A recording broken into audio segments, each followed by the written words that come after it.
Kaspa crypto is gaining investment almost as fast as its blockchain can process transactions from a Kaspa KAS asic miner into a Kaspa wallet. But does Kaspa have a little known flaw that could severely taint its public image if it became Kaspa news? And what will be more valuable, Kaspa, silver, or Bitcoin in 2025? Kaspa 2023 is already going very well. But what could be next for Kaspa 2024 after the mixed Kaspa price prediction war that we keep seeing as of late? Could we see a 5-digit percentage growth for Kaspa KAS price? I'm going to show you my research, give you my Kaspa price prediction, and answer all of this and more. But before I do, obviously, make sure that you smash that like button. Make sure you hit subscribe. Boom! Bang on that notification bell. Comment anything that you want in the relevant section. I appreciate it. Now, let's get into what could be bullish or bearish for Kaspa in 2024. So Kaspa is an open source, decentralized, and scalable block DAG that's built on a robust proof of work engine.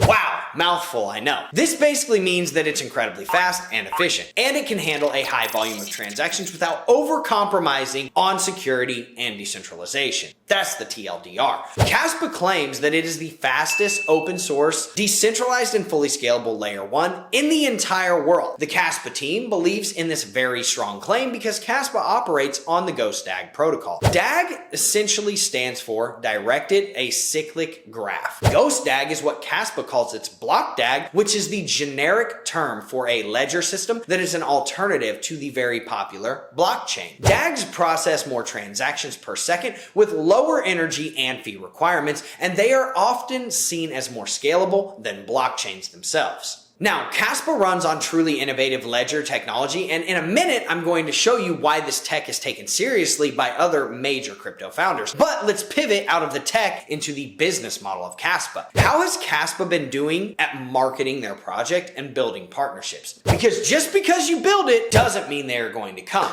One of Kaspa's biggest partnerships so far includes the Flux partnership. Oddly, one of the largest positions that we have in Wolfer Finance. The Flux partnership has brought the Kaspa network on Flux's decentralized and reliable node infrastructure and allowed Kaspa to further decentralize and heighten the security and scale of their network. And weirdly enough, one of my most bullish projects personally that even my blockchain infrastructure company is running nodes for is Flux. And you heard that right. Wolfer Finance owns almost 10 top tier Flux nodes. We also own validator nodes on FTM, Avalanche, and Ethereum. You know, all the blockchains that you've already heard of. And we have a potential mining arm coming out in the future for Bitcoin, Litecoin, Doge, you name it, we'll do it. We're the only blockchain infrastructure company in the entire world that is absolutely 100% SEC regulated and is bringing out a crowdfunding offering that is regulated by the SEC through Acamona.com, and you can invest via USDC on Polygon or ETH blockchains. And one of the most bullish things about Wolfer is that we own a 10% equity position in a revolutionary wallet transaction security software called PreSend that stops cross-chain transaction losses from happening dead in their tracks before they can even hit the blockchain. And you heard that right. Think about sending your USDC from a Polygon wallet over to an Ethereum wallet. You potentially just lost all of your money. Or think about sending your Binance coin from your wallet to a Coinbase exchange wallet. You definitely just lost your money because Coinbase does not have BNB on their exchange. And we have a pending patent filed for this solution, and we will be looking to license it out to the largest players in the game, the Coinbases, MetaMask, Trust Wallets, Ledgers, the KuCoins, Crypto.coms, Krakens, Binances, the Operas and Braves of the world. And we also have a crowdfunding offering coming out, issuing a digital security token on the Polygon blockchain, fully compliant and regulated by the SEC via Acamona, just like Wolfer Finance does. So if that interests you and you want to diversify your portfolio, look no further than Wolfer and PreSend. Make sure that you follow the channel to pay attention for when we open those offerings in the coming weeks. But back to Kaspa and what they're doing. You can tell that investors in Kaspa are still very early because Kaspa is not listed on mainstream exchanges like Coinbase and Binance.us. But the truth is that this is actually pretty bullish. Why? Because coins usually have massive price movements to the upside when they are listed on new exchanges, at least good coins like Kaspa. Kaspa is yet to be listed on some of the largest exchanges, some of the ones that we were talking about PreSend wanting to license our tech out to, which means there is a lot of potential upside in the future for the project and the investors. Kaspa can be purchased on KuCoin, MEXC, CoinX, Gate.io, Uphold, Bybit, BitGet, LBank, and a few more. There is also some development action on the Kaspa block DAG as well. Not a lot, but some.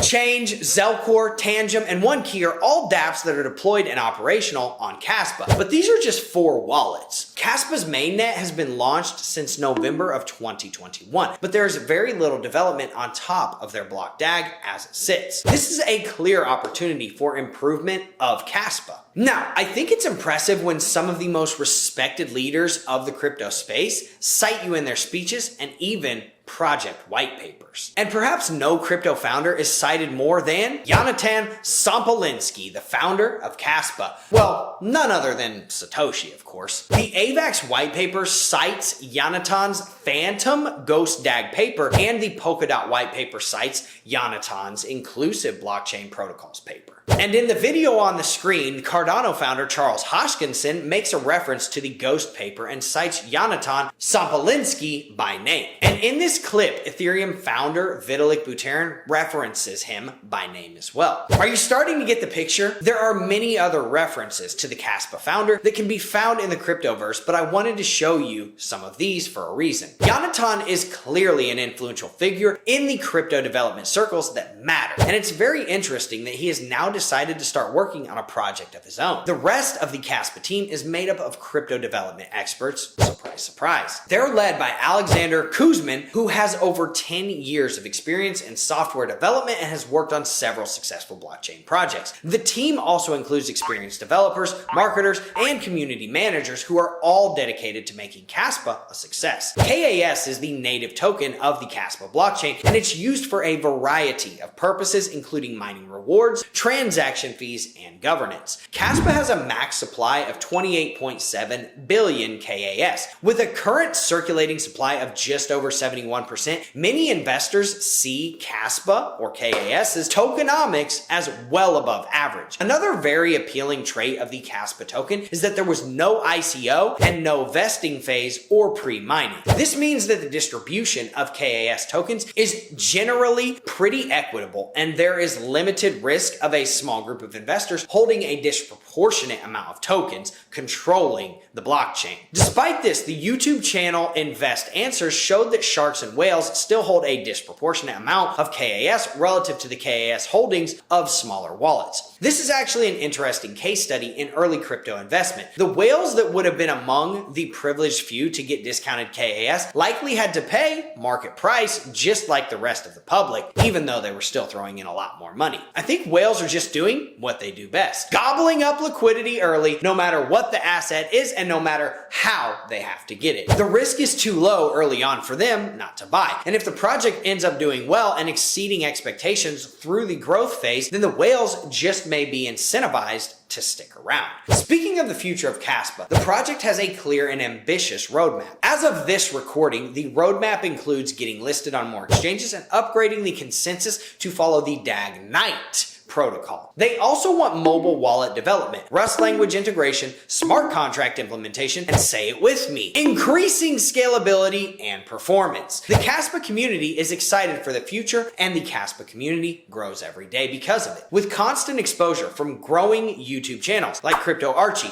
Invest Answers, Crypto John, Crypto.Galaxy, and others like Drew Wolfer, Kaspa has been able to gain many big wallet investors and engaged social media followers. The Kaspa Block Explorer page shows that there are just under 300,000 addresses holding KAS. On the Kaspa Twitter, there are 82,000 followers, and their Discord has just under 30,000 members. The Kaspa Telegram has almost 29,000 members, and all in all, there's a lot of activity and buzz around Kaspa from a social media standpoint. Now, let's get to what is perhaps the most exciting thing about Kaspa that I have saved on purpose for last. As we saw with how there are only a handful of dApps building on Kaspa and the partnership is limited, investors who have gotten in are early. And given the fact that KAS is not yet on the biggest exchanges, it really is impressive to discover that the market cap for Kaspa is ranked 44th on CoinGecko with just under $1 billion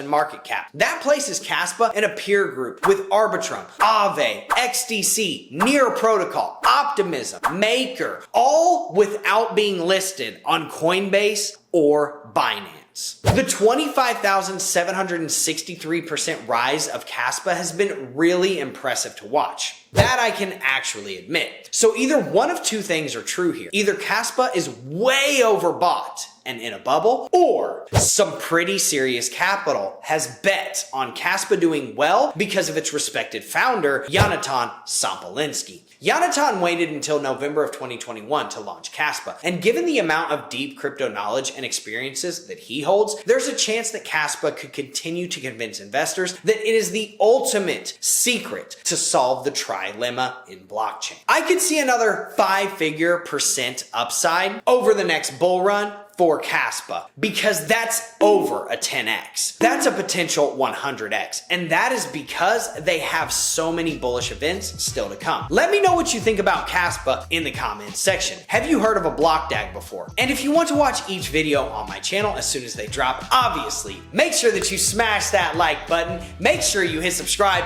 boom, bang on that notification bell. Comment anything that you want in the relevant sections. I appreciate it. Thank you so much for showing up to this video. I will see you in the next one. Have a good day, everyone.